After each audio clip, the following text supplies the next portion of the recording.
It's not looking good for Wendy Williams fans right now. Her guardian, Sabrina Morsi, recently shared that Wendy is now suffering from cognitive problems and is permanently unable to take care of herself. But what does this mean for Wendy? Is it the end for her, and should we trust what her questionable guardian is saying?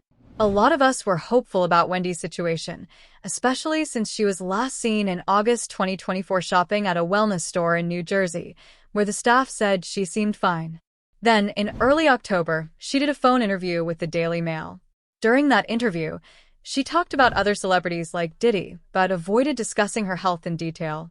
However, she did mention Diddy briefly. What is really weird is that I've been told by so many people, Wendy, you called it, including some people from my family, who have said the same. You know how I feel about that. It's about time to see this video on TV of Cassie getting pummeled. It was just horrific. But now you have to think how many more times, how many more people, how many more women. It's just so horrible after being seen in August and talking about Diddy. Fans hoped that Wendy was improving, especially since there hadn't been any recent updates about her health. However, new reports are now saying that Wendy is dealing with permanent cognitive problems, is disabled, and is legally unable to take care of herself. This information has come to light through a court filing by her guardian, Sabrina, who described Wendy as being in this condition in the legal documents. Acclaimed entertainer, who tragically suffers from an early-onset dementia, Wendy's cognitive issues are part of a larger legal battle between her guardian, Sabrina Morsi, and the makers of the documentary Where is Wendy Williams, which aired on Lifetime. The documentary showed Wendy's struggles with alcohol and personal life. Sabrina had tried to stop the documentary from being released back in February, but it went ahead. The film included scenes where Wendy drank an entire bottle of vodka, and a family member found a bottle among her things, asking if she had drunk it all. Wendy reacted angrily and told them to leave the bottle. In another part, Wendy became aggressive in a car, telling the driver to go. While driving around New York City, she admitted that she didn't recognize her surroundings, and a family member suggested she might be losing her memory. Others said it was clear there was more going on than just drinking. Sabrina has now taken legal action to remove sensitive details from the documentary, asking for information about Wendy's health, family, and finances to be kept private. Sabrina claims that Wendy was taken advantage of because she wasn't able to consent to being filmed, and she was humiliated and exploited. The filing also says the documentary was made without a valid contract and released without Sabrina's approval. We respectfully request that the court grant plaintiff's motion for limited redactions to protect non-public information from the guardianship proceeding that has been placed under seal by the court overseeing that process. In response, Lifetime's lawyers fired back at Wendy's guardian, Sabrina, accusing her of trying to stop the documentary and interfering with free speech. They argued that the documentary provided an honest, unfiltered look at Wendy's life, especially after she was placed under guardianship. According to Lifetime, the documentary showed how the guardianship, meant to protect Wendy, actually isolated her from her family, left her alone in her apartment, worsened her destructive behavior, and failed to stop her drinking. Lifetime also claimed that Sabrina wanted to block the documentary because it made her look bad.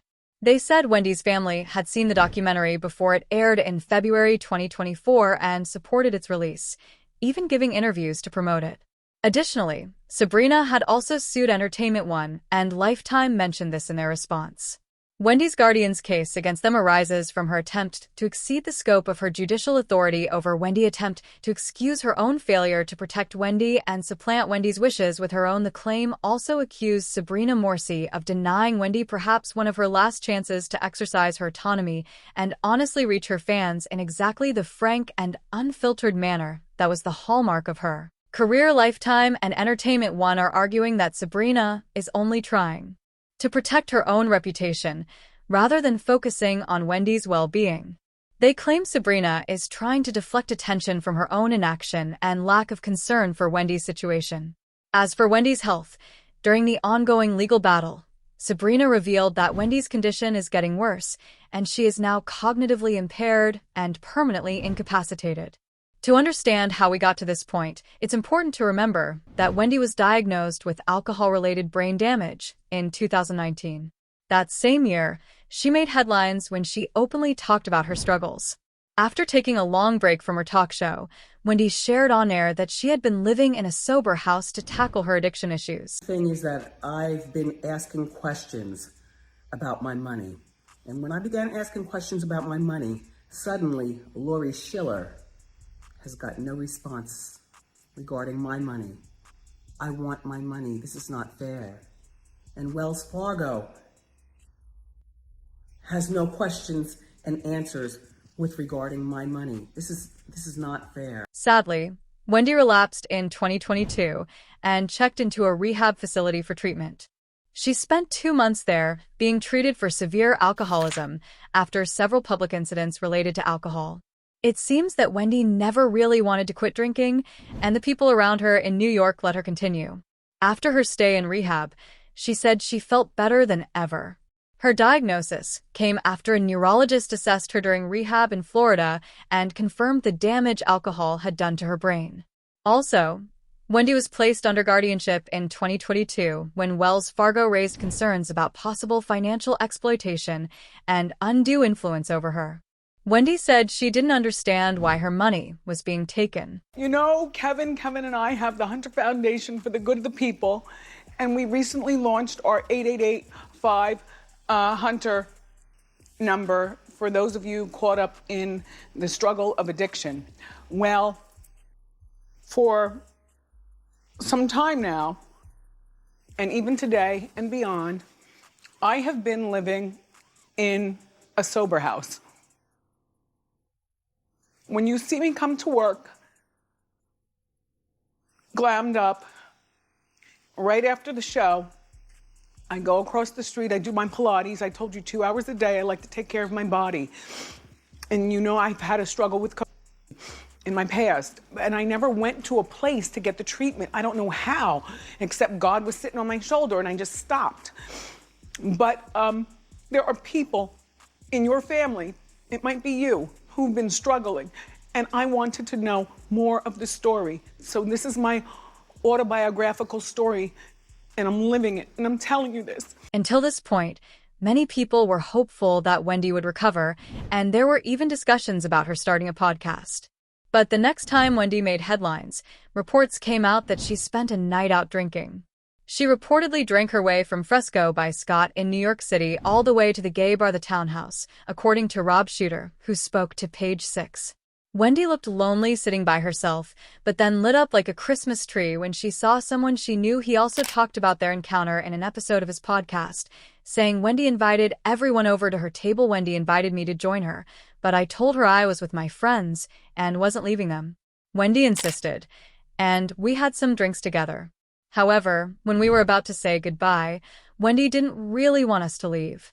Wendy was also supposed to make a comeback at the Atlanta Women's Expo in May 2023, but at the time, reports said she had been rushed to the hospital twice and had to cancel.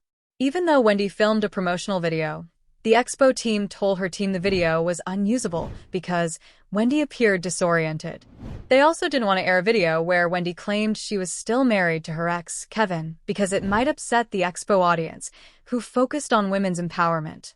Then, in February 2024, Wendy's medical team released a statement about her diagnosis of FTD, frontotemporal dementia, and aphasia, saying over the past few years questions have been raised at times about Wendy's ability to process information, and many have speculated about Wendy's condition, particularly when she began to lose words, act erratically at times, and have difficulty understanding financial transactions. In 2023, after undergoing a battery of medical tests, Wendy was officially diagnosed with primary progressive aphasia and frontotemporal dementia, FTD. Wendy is still able to do many things on her own, and most importantly, she hasn't lost her sense of humor. She's getting the care she needs to stay safe and have her needs met, and she's grateful for the kind messages and well wishes from people. In the last couple of months, it seemed like Wendy was improving, but her guardian, Sabrina, recently revealed that her condition is actually getting worse. This has raised a lot of questions, especially since Sabrina is the one sharing this information. Wendy's family has said that Sabrina kept them away from Wendy, and they didn't know where she was being treated or what kind of treatment she was receiving. They could only hear from Wendy if she called them. Given everything we've heard about Sabrina, some people are questioning whether they can trust what she says about Wendy's health. It's hard to say whether Sabrina is being fully honest about Wendy's condition or if she has had any role in Wendy's decline. Do you think there's more being hidden about Wendy's health? Do you think Sabrina has something to do with it? Share your thoughts in the comments below.